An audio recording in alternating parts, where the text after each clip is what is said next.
로마서 5장 12절에서 21절까지의 말씀을 오늘 살펴볼 것입니다. 사도 바울은 로마서에서 오직 믿음으로 말미암는 의에 대하여서 강론을 하고 있습니다. 의는 오직 믿음으로만 산다. 믿음으로 의를 얻는다. 이신 득의. 또한 믿음으로 의롭다고 칭함을 받는다. 이신 칭의. 같은 말인데요. 그러한 원리에 대해서 강조해서 말하고 있어요. 그래서 예수의 죄사함을 믿어서 의롭다 됐다. 의롭다고 연정되었다. 구원을 받았다.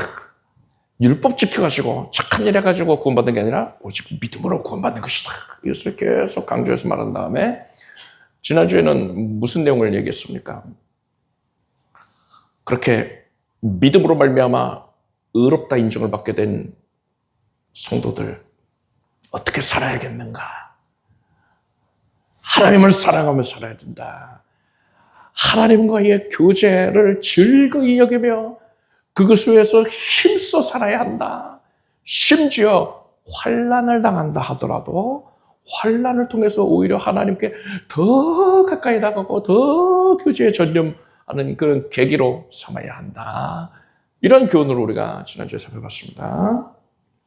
이제 이어지는 본문에서 바울은 무슨 내용을 얘기하느냐? 결론부터 얘기하자면요. 승리자답게 살아야 된다. 이거예요.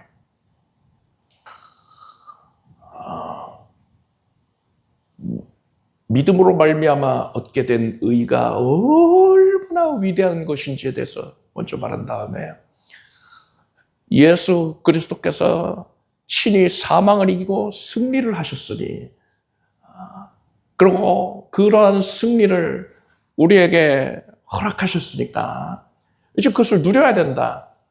왕의 지위를 허락하셨다. 그러니 왕답게 살아라.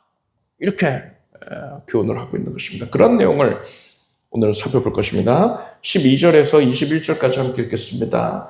이러므로 한 사람으로 말미암아 죄가 세상에 들어오고 죄로 말미암아 사망이 왔나니 이와 같이 모든 사람이 죄를 지었으므로 사망이 모든 사람에게 이르렀느니라.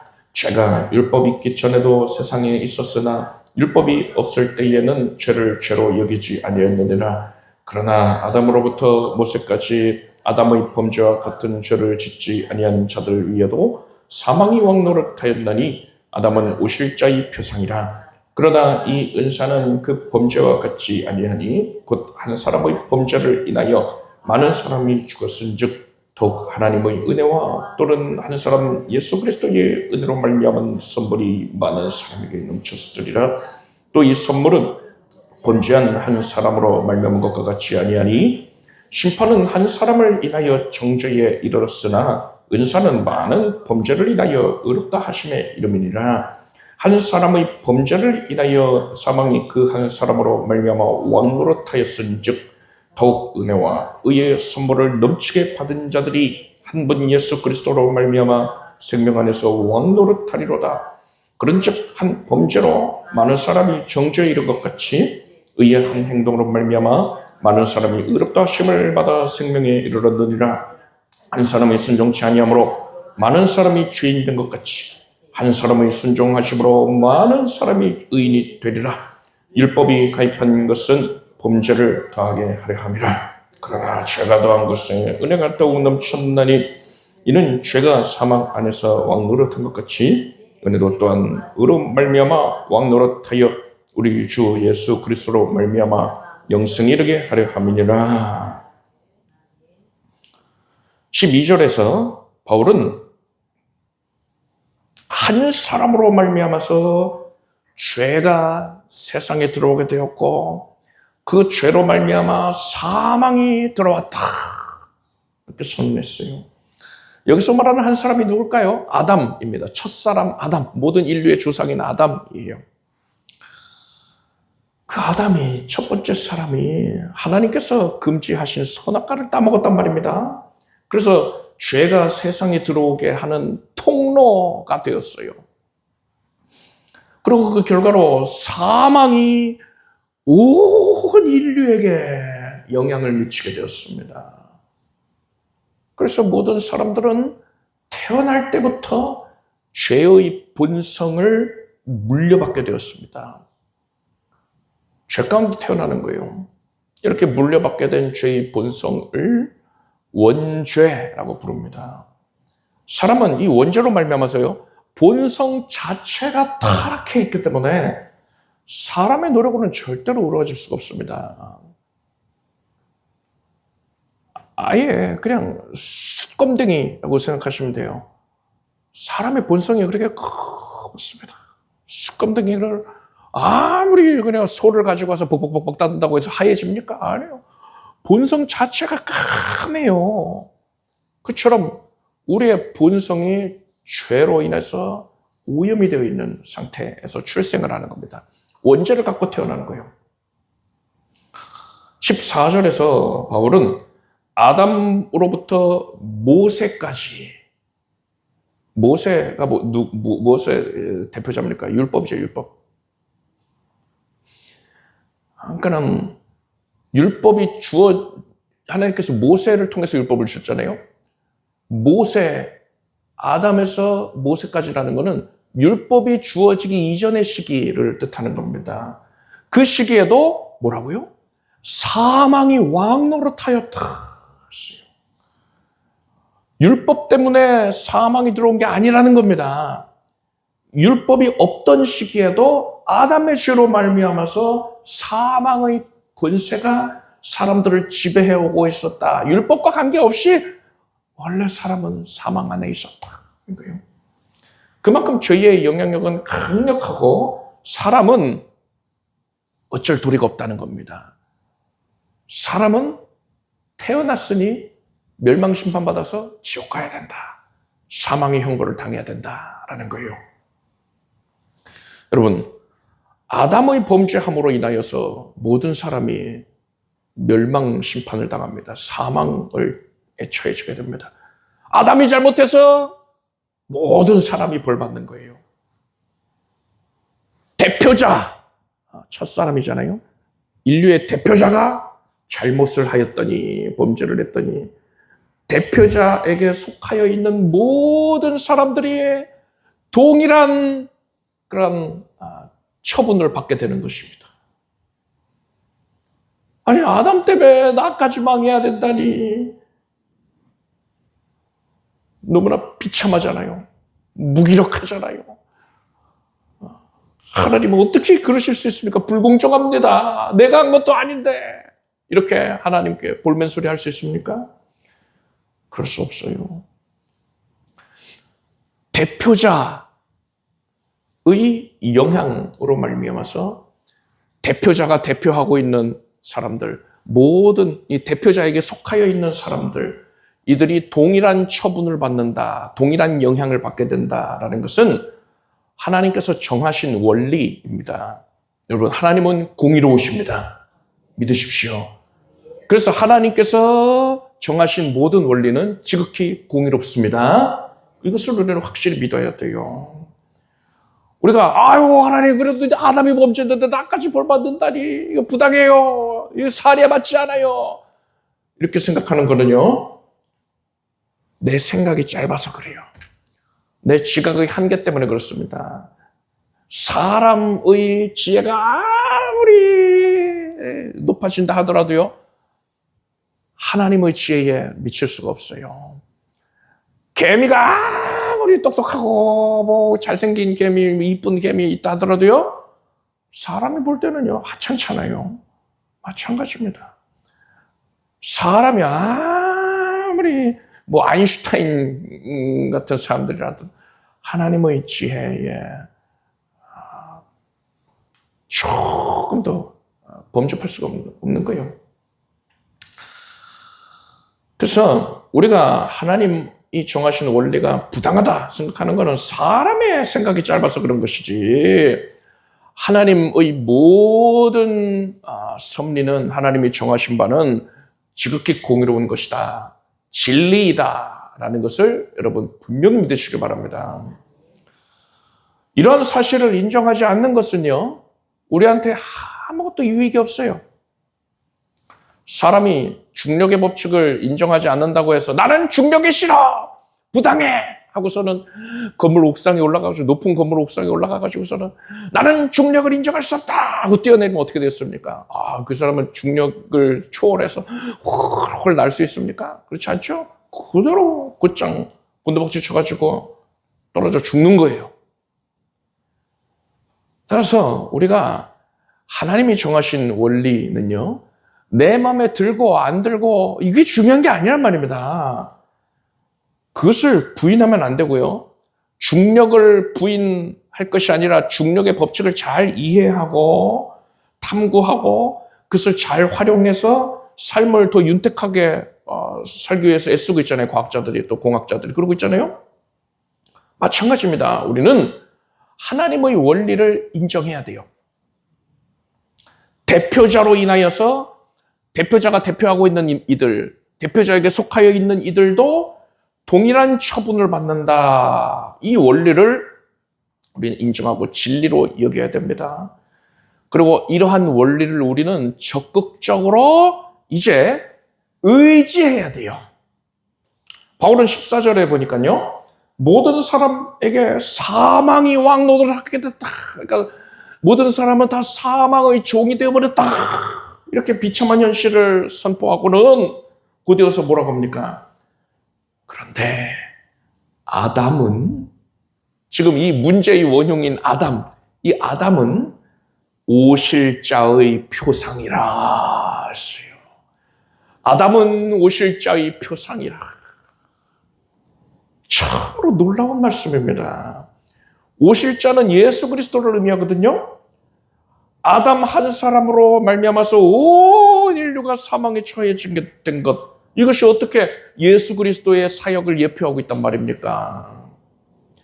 아담 한 사람 때문에 온 인류가 사망에 처해지게 된 것처럼, 대표자 때문에 다 망하게 된 것처럼 예수 그리스도라는 위대한 대표자로 말미암아서 수많은 사람들, 예수께서 속하여 있는 수많은 사람들이 구원을 얻게 된다는 것입니다.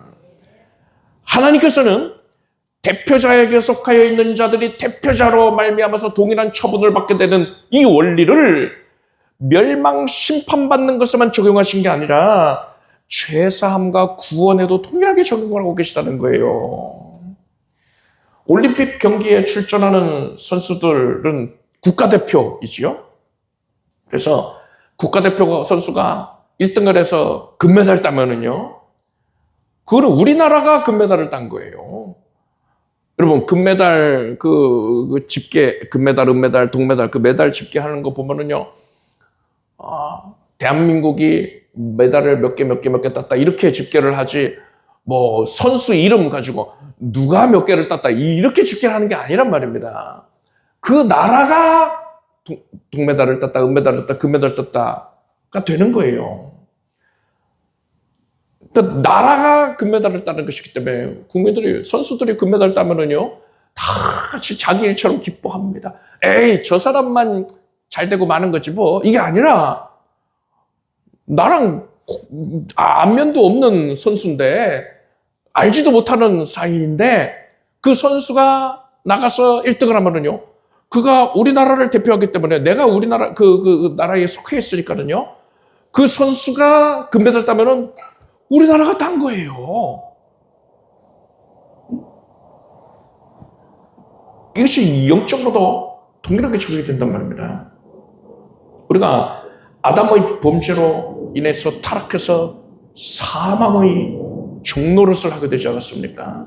아담이 우리 대표자였기 때문에요. 그런데 그 모습을 안타깝게 여기시고요, 하나님께서 대표자의 원리로 말미암아 우리를 구원하시려 어떻게 하셨냐면, 하나님께서, 하나님의 아들께서 친히 우리의 대표자가 되셨습니다.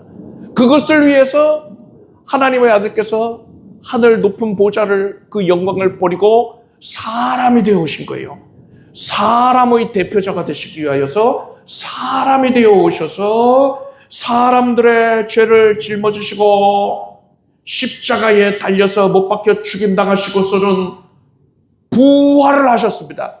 부활하심으로 말미암아 사망의 머리를 짓밟아 깨뜨리실 거예요. 우리의 대표 선수이신 예수 그리스도께서 사망에게 승리하셨기 때문에 우리 역시도 사망에게 승리를 한 것입니다. 여러분, 이 사건에 대해서 우리에게 무슨 공로가 있습니까? 아무것도 없어요. 예수님이 친히 찾아오셔서 나의 대표자가 되어주셨고요. 예수께서 홀로 싸우셔서 승리하셨습니다. 내가 뭐 국가대표 응원하는 것처럼 예수님 잘하세요. 예수님 힘내세요. 뭐 응원했습니까? 아니요. 다 필요 없죠. 그것도 필요 없죠. 예수께서 홀로 싸우셔서 사망에게 승리를 하셨습니다.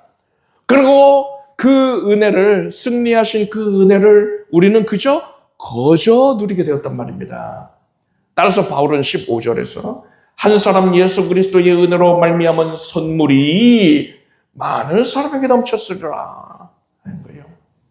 구원은 하나님의 선물이다 하는 겁니다. 너희는 공로가 없어 이겁니다. 우리는 그저 예수님이 나의 대표자이십니다. 이걸 인정한 것뿐이에요. 예수님이 나의 모든 것을 책임지고 계세요. 예수님이 나를 구원한 분이세요. 이렇게 예수님이 나의 대표자이시라는 사실을 믿음으로 인정했을 뿐입니다. 이렇게 예수님이 대표자이신 것을 인정하면은 그는 예수께 속한 자가 되어서 예수님과 함께 사망에 대하여서 승리를 거둔 사실에 적용을 받는 것입니다. 이것이 바로 의인은 믿음으로 말미암아 산다라는 말씀의 의미라고 지금 바울이 우리한테 상세하게 풀어서 설명을 하고 있는 것이죠. 그렇다면 이렇게 예수님이 대표자가 되어주신 이 은혜를 믿어서 죄사함 받고 의롭다 인정을 받게 된 성도들은 어떻게 살아야 합니까? 지난주에는 하나님과 교제하는 데 전념해야 된다. 이 교훈을 말했잖아요. 바울은 지금 오늘 본문에서는 뭘 말하고 있는 것입니까? 14절 보니까요. 아담으로 인해서 모든 사람이 사람 위에 사망이 왕노릇하게 되었거든요. 우리는 사망의 종으로 살고 있었던 것입니다. 그런데 예수께서 사망을 이기시고 우리에게 생명을 주셨기 때문에 17절 그 하반절 내용처럼 더욱 은혜와 의의 선물을 넘치게 받은 자들이 한 분 예수 그리스도로 말미암아 생명 안에서 왕노릇하리로다 했습니다. 우리는 예수께서 사망을 이기시고 그 승리를 우리에게 주셨기 때문에 더 이상 사망의 종노릇을 하는 게 아니라 이제는 왕으로서 살아갈 수 있게 되었다는 거예요. 하나님께서는 우리들을 왕같은 제사장으로 삼으셨음을 믿으시기 바랍니다. 그럼에도 불구하고 우리는 정녕 왕으로서 살아가고 있었습니까? 왕노릇을 제대로 하고 있었습니까? 혹시 사망의 종노릇을 하고 있었던 것은 아닙니까? 그렇다면 뭐가 왕노릇이고 뭐가 종노릇입니까? 우선 종노릇부터 살펴봅시다. 종노릇 세 가지 모습을 설명할 수가 있습니다. 첫째는 자신이 왕이라는 그 정체를 잊어버리고 사는 거예요. 그래서 나는 구원을 받았고 하나님의 자녀이고 예수님 안에서 의인이다. 이러한 진리를 그저 머리로만 알고 있는 겁니다. 일상생활 가운데에서라든가 아니면 고난을 겪을 때에는 그냥 쉽게 잊어버리는 겁니다. 그리고 그렇기 때문에 이제 이 종노릇 하는 두 번째 모습을 보이게 됩니다. 두 번째 모습이 뭐냐? 세상의 가치관에 매몰되어서 살아가는 거예요. 또 세상 것 때문에 전전긍긍하고 두려워하게 되는 겁니다. 세상이 말하는 성공, 사람들에게 인정받는 것, 이것에 마음이 빼앗기고요. 물질적인 그 가치, 물질을 추구하는 그런 가치관에 사로잡혀서 그저 세속적인 것만 추구하다가 정작 정말 중요한 자신의 영혼의 건강, 영혼의 구원, 신령한 복, 이것에는 관심을 갖지 않는 거예요. 그리고 또 세 번째 종의 모습이 무엇이냐? 죄에게 패배하는 것을 당연하게 여기는 겁니다. 예수께서 이미 죄와 사망을 이기시고 그러한 승리를 우리에게 주셨는데도 불구하고 성도가 반복적으로 죄에 중독이 되어서 거기에 그냥 얽매여 있는 겁니다. 그래서 나는 안 돼. 나는 어차피 이 죄를 이길 수가 없어. 나는 연약해서 안 돼. 이렇게 변명하면서 스스로 합리화하면서 패배자로 여기면서 살아가고 있는 겁니다. 예수님이 승리하시고서 그 승리를 분명히 주셨는데 패배자로 살아가고 있어요. 이게 바로 사망의 종노릇하는 모습입니다. 바울은 예수님을 대표자로 섬기는 그러한 은혜를 받고 있는 성도들은 이런 식으로 살면 안 된다. 이런 식으로 살면 안 된다. 교훈하는 거예요. 그럼 어떻게 살라는 거예요? 예수께서 사망에게서 승리하시고 왕의 권세를 성도들에게 주셨으니 이제 성도들은 그 왕의 권세를 적극적으로 누리면서 살아야 한다라는 겁니다. 왕 노릇해야 된다. 그렇다면 성도가 왕 노릇하는 것은 뭡니까? 그것도 세 가지로 말씀드리겠습니다. 첫째는 죄와 유혹을 다스리는 것입니다.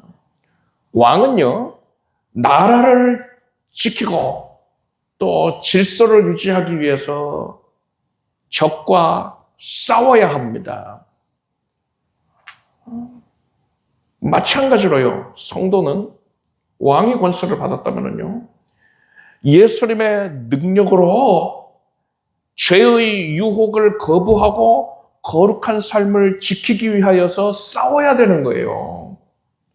싸울 준비가, 싸울 마음의 작정이 되어 있어야 되는 겁니다. 예수께서 이미 마귀의 머리를, 사망의 머리를 짓밟아 깨뜨리셨습니다. 따라서 성도에게는 승리가 이미 보장이 되어 있습니다. 그런즉 너희는 하나님께 승복할지어다 마귀를 대적하라 그러면 너희를 피하리라 했습니다. 우리가 할 일은요, 그저 싸움에 참전하기만 하면 되는 거예요. 마귀의 세력에 맞서서 싸우기만 하면은 예수께서 취하신 그 승리를 우리에게 허락해 주신다는 겁니다. 내가 칼부림하면서 싸우는 게 아니고요. 예수님이 이미 승리하셨다니까요. 우리 이 싸움에 참전하기만 하면 승리를 보장받는 것입니다. 여러분은 죄와 유혹에 지배당하지 말고 그것을 적극적으로 맞섬으로써 오히려 그것을 제어할 수 있게 되기를 바랍니다. 둘째로 성도의 왕노릇은 하나님의 성품을 드러내는 것입니다. 성도가 왕노릇한다는 것은 하나님의 나라가 이 땅에 임하는 것을 적극적으로 나타내 보이는 거예요. 그것을 위해서 성도는 세상 사람들이 나의 삶을 통하여서 하나님의 성품을 체험할 수 있게 해줘야 됩니다. 따라서 우리는 하나님의 사랑의 성품, 공의의 성품, 신실하신 성품, 그런 성품들을 우리의 삶 가운데 드러내 보여야 되는 겁니다. 이것을 통해서 다른 사람들이 하나님의 통치를 맛볼 수 있게 해줘야 된단 말이에요. 그리고 셋째로 성도가 왕노릇하는 것은요, 하나님의 다스리심을 요청하는 것입니다. 왕노릇한다 하니까 모든 것을 내 뜻대로 주장을 하는 것이다 이렇게 착각하는 경우도 있어요. 그래서 목소리 크게 그냥 내 뜻대로 해 하면서 강요를 하는 그런 사람들도 있죠. 하나님께서 이런 모습을 원하시는 게 아닙니다. 하나님께서요, 사람에게 의롭다, 선하다라고 판단하시는 그 기준이 뭐라고 했습니까? 제가 항상 강조해서 말씀드리잖아요. 하나밖에 없어요. 하나님께서 의롭다, 선하다고 판단하시는 기준은 하나입니다. 그가 과연 하나님을 의지하는가입니다. 하나님께 맡겨드렸느냐, 이것을 보시고 판단하신단 말이에요. 사람이 그리할 때에 하나님께서 그를 의롭다, 선하다 인정하시고 그 사람에게 은혜를 베푸신단 말입니다. 따라서 성도는 자기 뜻대로 판단하고 행할 것이 아니라 오직 하나님께 통치를 맡기고 하나님을 적극적으로 의지해야 됩니다. 그래야 할 때 하나님의 권세가 성도에게 임하여서 왕의 권세를 누릴 수 있게 되는 거예요. 다윗을 보십시오. 다윗은 전쟁할 때마다 위기 상황에 처하게 될 때마다 매번 하나님의 뜻을 여쭈었습니다. 내가 올라가리이까?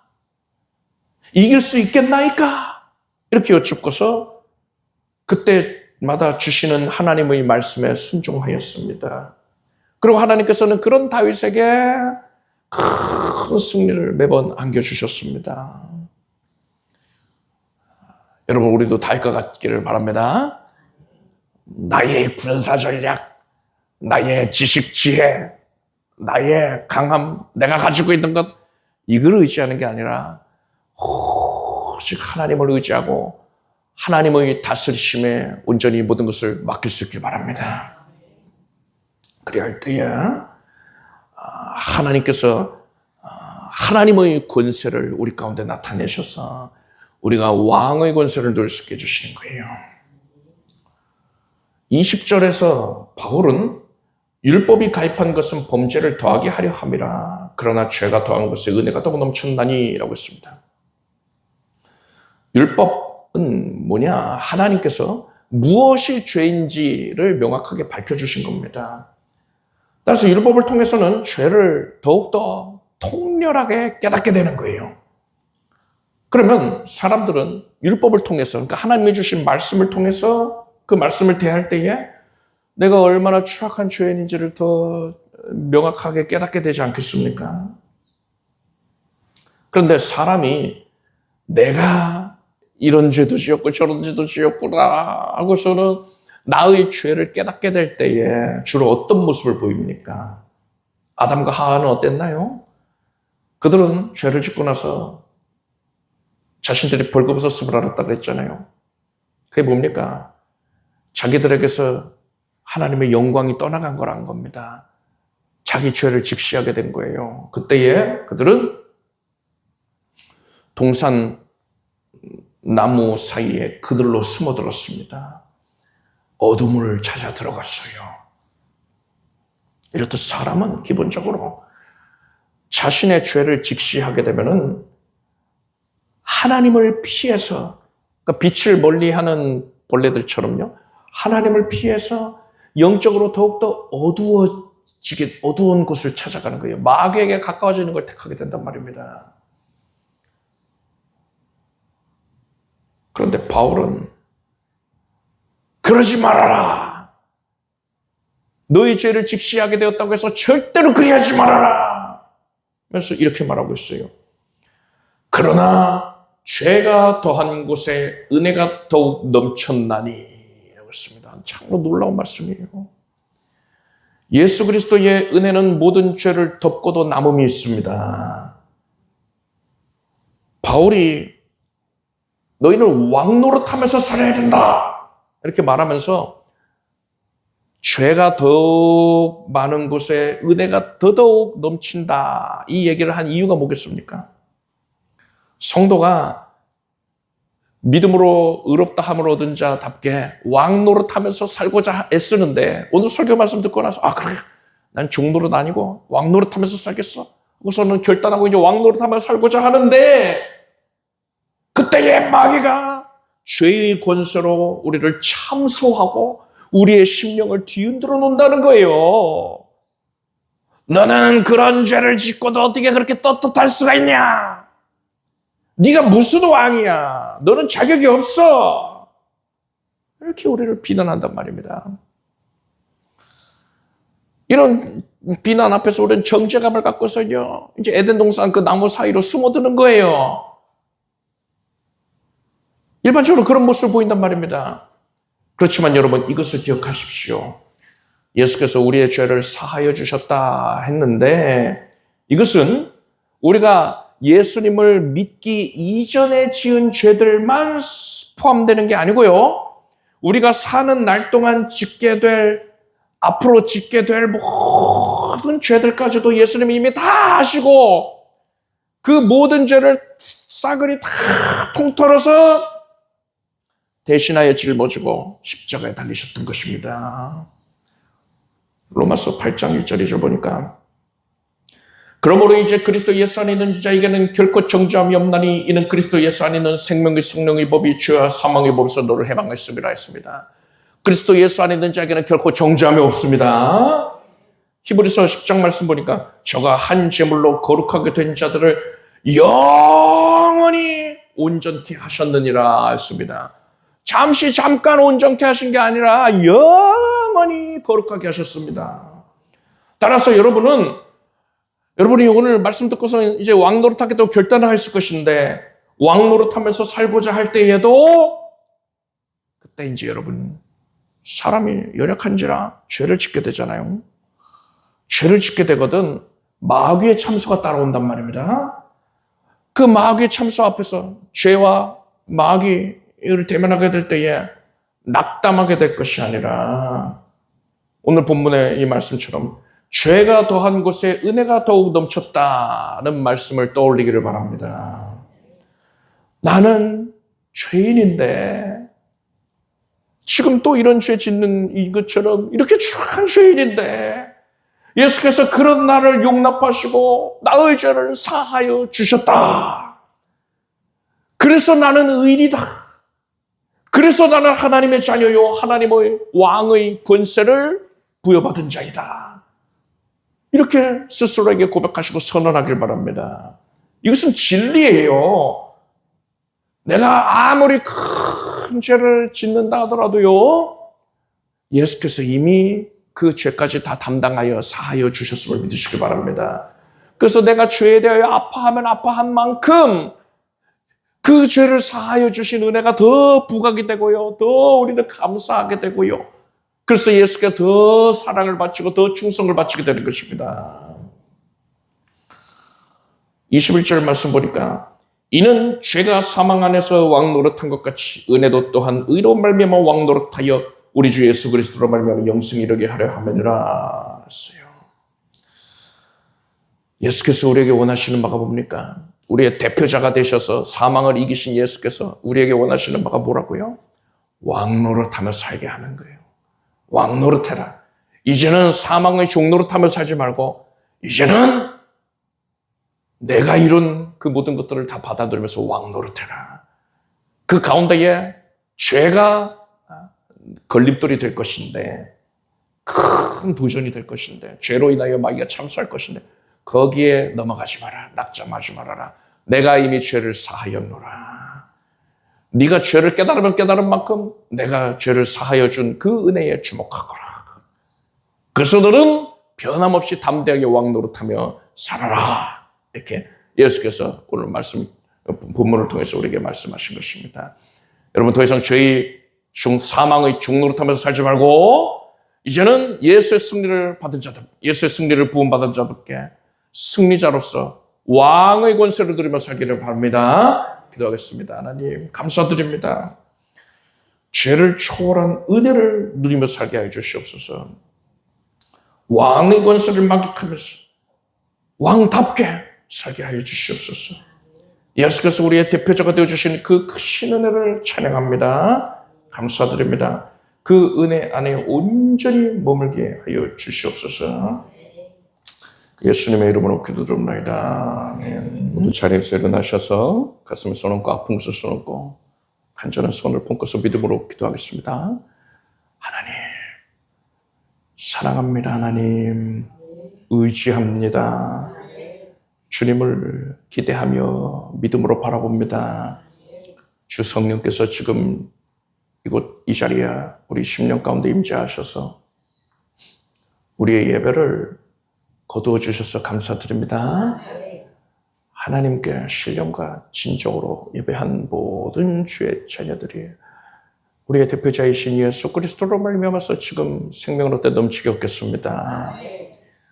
환부의 손을 얹으었으니 지금 예수께서 능력 나타내 주소서. 예수 이름으로 깨끗이 고침 받으라. 신경이 정상이 되게 하소서. 신경이 눌려 있는 거, 신경이 놀라 있는 거 하나님께서 만져주시고 일상생활과 거동에 하나님 의지하며 하나님 사랑하며 하나님께 예배하는 생활하는 데에 어려움 없게 해주시옵소서. 모든 엉켜있던 것들이 풀어질지어다.